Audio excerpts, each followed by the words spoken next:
Nako, heto na mga kabayan, Trillanes wala ng takas, himas rehas na. Aba, SILG, Rimulya, sumabog na sa galit, ebidensya, nilabas. Nako, yan po ang ating alamin mga kabayan sa video ito, pero bago po natin simulan yan, palike naman po ng video ito, malaking tulong po yan, maraming salamat po. At ito nga mga karbi natin, bago po natin i-play yung video, ito pasadahan po muna natin itong pahayag ni former Novaliches Bishop Teodoro Bacani. O, sabi po kasi niya dito mga kabayan sa kanyang pahayag, no? Makonsensya naman kayo. Huwag ninyong sabihin na tao naman ako ni Sara. Hindi ako boboto laban sa kanya. Sabi niya pa po dito, hindi ka tao ni Sara kung ikaw ay senador. Ikaw tao ka ng bayan. Ayan mga kababayan.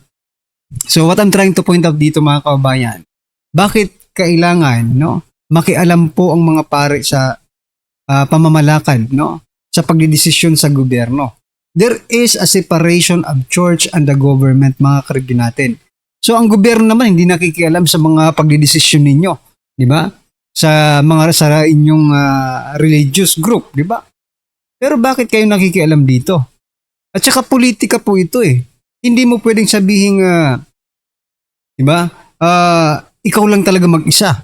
It is a numbers game. So kailangan mong kumampi kung saan mo gustong kumampi, di ba? If these senators, kumakampi kay BP Sara, marahil meron po silang nakikita, mga kababayan, na tama or mali man yan. Ano nila yan eh? Parang karapatan po nila yan eh. Diba? Bilang senador. Oo nga, binoto tayo ng... At saka eto pa, bakit kay BP Sara lang kayo nagsasalita? Nung panahon po ng impeachment ni President Bongbong Marcos Jr., wala naman tayong narinig dito eh. Diba? Pero bakit ngayon kay BP Sara talagang pinagdidiinan mo? Na bumoto kayo ayon sa taong bayan. Ano ba ang sinasabi ng taong bayan? Sinasabi ba ng taong bayan na impeach BP Sara? Hindi. Ang sinasabi ng taong bayan, huwag i-impeach si BP Sara. So maaaring ikaw po ang hindi sumusunod sa taong bayan, no? O ikaw po Bishop Teodoro Bacani ang hindi sumusunod sa sigaw ng taong bayan. Kasi ito pong mga senador na ito, kung sakasakali pong sila ay boboto, na hindi impeach si BP Sara at i-dismiss na nga yung impeachment na yan, maaaring na sila po ay nasa tama kasi yun po ang sigaw ng taong bayan. Diba? As simple as that mga kababayan. Ito po ang naging komento ng ating mga kababayan patungkol dyan. Sabi po dito ni Kirby, pero ang tao ni Bangag boboto laban kay Sara from never again to why not? Oo nga eh. Why did the Philippines recognize the ICC as its additional local court? Interpretation in RA 9551, ICC means defect. Defects were already there. Since we did not recognize ICC as one of our local courts, warrants should come from our local court. O nga. O yan, napaka-comment tuloy si Maria pero iba po yung comment niya sa pinag-uusapan natin. Well anyway, sabi po dito, ito, mahaba-haba ito pero basahin pa rin natin. Sabi po dito ni Steve Tataong, respectfully lang po, pero nakakabahala kapag may ilang pare na tila mas inuuna ang partisan politics kaysa sa tunay nilang spiritual mission, correct? Bilang mga lingkod ng simbahan, malaki ang impluwensya ninyo sa tao, lalo na ang mga naliligaw ng landas, nalilito at naghahanap ng moral guidance sa panahon ng kaguluhan. Oo, sa ilalim ng ating konstitusyon, entitled ang bawat Pilipino, kasama ang mga pare, sa freedom of expression at personal na opinion.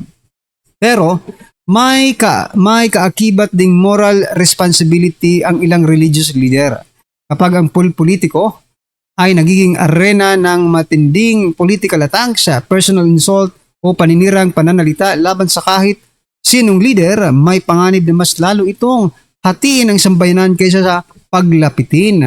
Correct. Ang tungkulin ng isang pare ay hindi lamang magsalita, kundi magbigay ng pag-asa, gabay, kapayapaan at moral clarity, lalo na sa mga Kristiyanong litong-lito sa mga sitwasyon ng bansa. Sa panahong mataas ang tensyon sa politika, ang simbahan sana ang magiging sanktuaryo ng pagkakaisa at panalangin na hindi dagdag sa ingay at pagkawatak-watak. Kaya hindi nakakapagtaka kung may ilang debotong Katoliko ang nakdidismaya o lumalayo dahil naghahanap sila ng spiritual guidance, hindi political division. Criticism is part of democracy. Yes, but wisdom, humility, and restraint should also be part of spiritual leadership. Napakaganda po. Palakpakan po natin mga kababayan. So imbis po na pag-isahin ang taong bayan, ang mga pari po mga kababayan sa ngayon ay meron po silang tinatawag na pagkampi, pagsuporta sa mga politiko. Okay sana kung mga matitinong politikong sinusuportahan ninyo. No problem. Pero kasi yung mga politikong sinusuportahan ninyo ay mga tulad nito. Eto, prosecution panel na haharap sa impeachment trial ni VP Sara, binasbasan ng mga paring Katoliko. So what does it mean mga kabayan? What does it mean? Nagpabasbas kayo para magmukha kayong tama? For you to become, for you to look righteous? Diba? Hindi po nakukuha sa basbas. Sa ebidensya po magbabase, mga kababayan. Okay? Pero may nabasa po ako kanina. Share ko lang po mga karibyo natin. Post po ni Pokwang. Yung artista, yung komedyante si Pokwang. Sabi niya, kadalasan, ang gumagamit sa salita ng Diyos ay siya pa yung gumagawa ng kasalanan. Aray ko po, tinamaan ang mga hinayupa ko. Tingnan nyo na, hindi lang salita ng Diyos, binasbasan pa sila mga kababayan. Akala mo naman kung tama talaga sila. Di ba? Akala mo naman kung tama ang pinaglalaban nila. May pabasbas-basbas pa kayo, mga kababayan. Yeah? Ang naisip ko kasi, kaya binasbasan sila para magmukhang tama, di ba? Magmukha silang malinis, mga banal, mga kababayan. So, what is the implication? Bakit kaya nagpabasbas? Para Para sabihin, yes, tama kami. Kakampi namin ang taong bayan. Kakampi namin ang Diyos. Sabi nga ni Pokwang, ulit ang sabi ni Pokwang? Kadalasan ang gumagamit ng salita ng Diyos sa kanilang pansariling interes, mga kababayan, ay siya pa ang makasalanan. Aray ko po. Ito po mga kababayan ang naging komento ng ating mga kababayan patungkol po dito. Yan. Bangaw ba yan? Sabi po dito, do not use the name. Sana yun? Saan ba yun? Ito, do not use the name of the Lord. I'm vain. Ayan. Malaki abutan yan. Sabi po dito ni Leslie, religious leaders should be non-partisan, although it's their duty to guide their people morally, spiritually. They should still remain impartial. Correct. Sane persona, sabi po ni Armina, isang maletang pera ang bayad. Aray ko po, may abutan niya, di ba si Romualdez dati, nakita nyo? May video, may inabot na maleta, mga kababayan. Di ba, may inabot na pala yun? Briefcase yun. Hindi pala maleta. Briefcase inabot mga kababayan doon sa pari, no? So, talagang meron talaga. Sasabihin lang yan, donasyon po ito. Mula po sa ating mga politiko. Eto, nakalagay po sa isang briefcase. Di kaya sa envelope. Kasama nga talaga mga kababayan. Coming from our tax money, mga karibyo natin, no? Pinamimigay, pinangdodonate. Buti sana kung napupunta sa taong bayan. Anyway, ano po ang inyong opinion dyan mga kababayan? Just comment down below. At eto na nga, pasadahan na po natin yung video.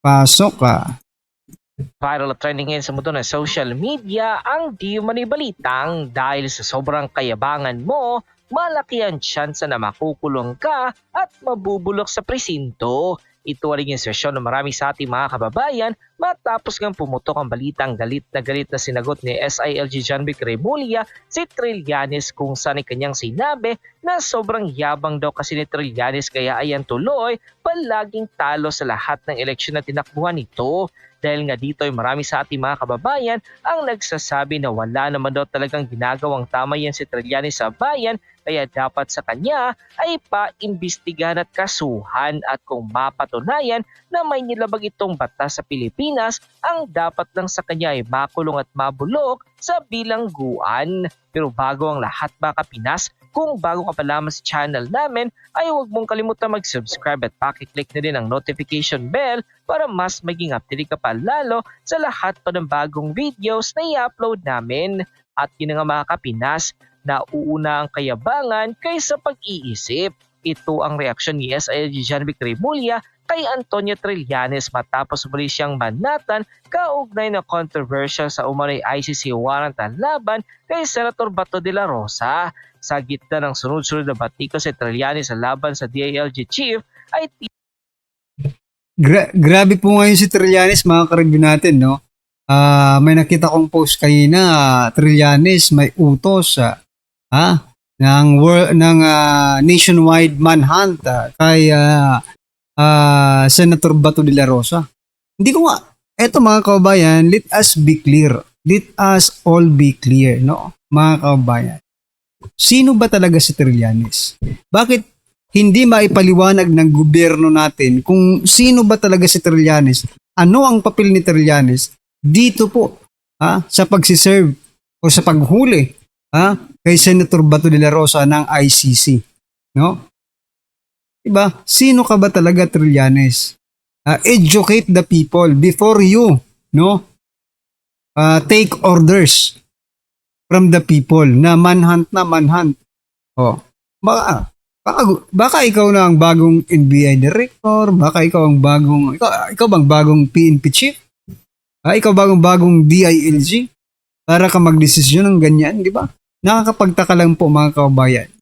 tila hindi na napaligoy-ligoy si Remulla at diretsang binalikan ng dating senador sa pamamagitan ng pagpuna sa muni pagiging mayabang nito. Banat pa ni Remulla ay kaya naman daw 3 sunod-sunod na eleksyon siya natalo kasi palagi nitong inuuna ang kayabangan nito kaysa pag-iisip. Ang naging pahayag ni Remulla ay kasunod ng mga komentong inilabas si Trillanes kung saan itinawag niyang incompetent ang kalihim at sinabing wala umano siyang inaasahan dito. Nag-ugat ang mainit na palitan matapos question ni Trillanes kung bakit hindi na-aresto si De La Rosa sa kabila ng mga ulat tungkol sa umano'y arrest warrant mula sa International Criminal Court. Matatandaan sa kasagsagan ng kaguluhan, sinabi noon Remulla na hindi niya personal na aarestuhin si De La Rosa kasabay ng paggigiit na may mga proseso at batas na kailangan sundin. Ayon pa sa official report, nilabas ng ang balita ngayon sa kanilang official Facebook account. Naunang yabang kaysa pag-iisip. Ito ang manghang na sagot ni SILG John Vic Remulla kay Antonio Trillanes matapos siyang muling batikusin ng huling kaugnayan sa kontrobersya sa umano'y ICC warrant laban kay Senator Bato de la Rosa. Sa gitna ng umiinit na tensyon ay diretsang pinatutsada ni John Vic Remulla si Trillanes at inuugnay pa ang umano'y pag-uugali nito sa sunod-sunod pagkatalo sa eleksyon. May dahilan kung bakit 3 sunod na eleksyon siya natalo. Nauuna ang yabang kaysa pag-iisip. Ang naging pahayag ni Remulla ay tugon sa naunang banat ni Trillanes kung saan sinabi nitong sumuko na umano siya sa DILG Secretary dahil sa tingin niya ay paulit-ulit umano nitong pinapakita ang pagiging competent. Alam mo, sumuko na ako kay Secretary John Vic. Kung akala mo hindi niya mahihigitan ng kanyang incompetence, lalo niya pa itong nahihigitan.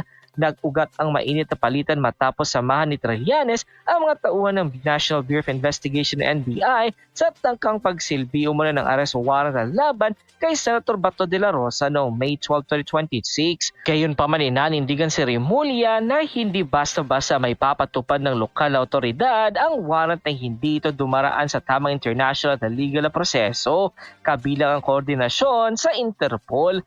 kaso nito inilagay ni De La Rosa o inilagay si De La Rosa sa protective custody ng Senado habang umatras naman ng NBI sa kanilang operasyon. Lalo naging controversial ang sitwasyon matapos magkaroon ng ulat tungkol sa warning shots na pinaputok ng Senate security personnel laban sa dalawang lalaking pinaniniwalang NBI agents na umano'y nagtangkang makapasok sa Senado.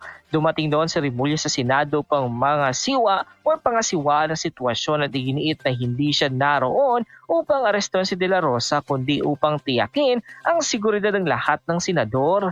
Narito ako upang protekta ng lahat ng senador. Sa kabila nito ay naging sentro muli ng usapan si De La Rosa matapos makalabas sa Senado madaling araw kasama si Senator Robin Padilla. Dahil dito ay muling inatake si Trillanes ng DILG Secretary at kunesyon kung paano umano mapoprotektahan si De La Rosa kung nakalabas pa rin ito sa Senado.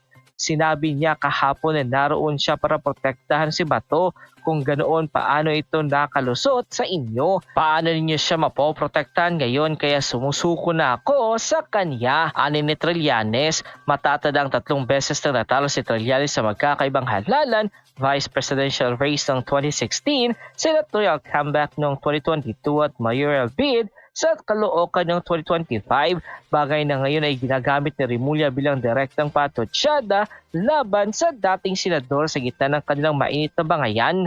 End quote. Matapos nga lumabas sa balitang ito ay umaniyagan na samot-sari comment at reaksyon mula sa marami sa ating mga kababayan at marami nga sa kanila ngayon ang hindi napigilan kanilang sarili na maglabas ng kanilang hininga at komento sa mundo ng social media. The netizens posted, siguro itong si Trillanes nung sa kabataan pa, palagi siguro pinapatawag yung mga parents sa guidance dahil sa kanyang mabuting ugali na mahilig makipag-asaran.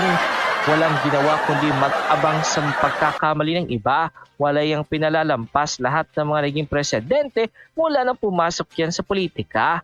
Para ito yung classmate ko dati na sip-sip sa teacher namin. Tapos inaalas ka ng buong klase. At uhugin na bata, matalino din kasi di pinapalabas ng parents at di nakikipaglaro sa amin. Ito yung si Trililing. Yung curious cure ko lang po.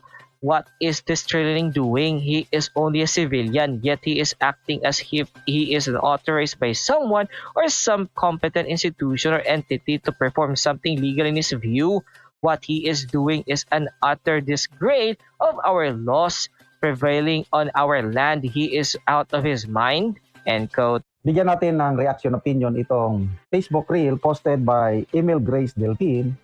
Payag ito ni Senator Alan Peter Cayetano na sinasabi niya na hindi naman tayo magulo sa Senado kung hindi tayo ang ginugulo tungkol ito sa pag-aresto kay Senator Bato. At saka nasabi niya na amnesia na ata. Nagsalita na siya laban kay Trillanes na nagdala ng warrant of arrest, na amnesia na si Trillanes at De Lima, na nabura yung tradition.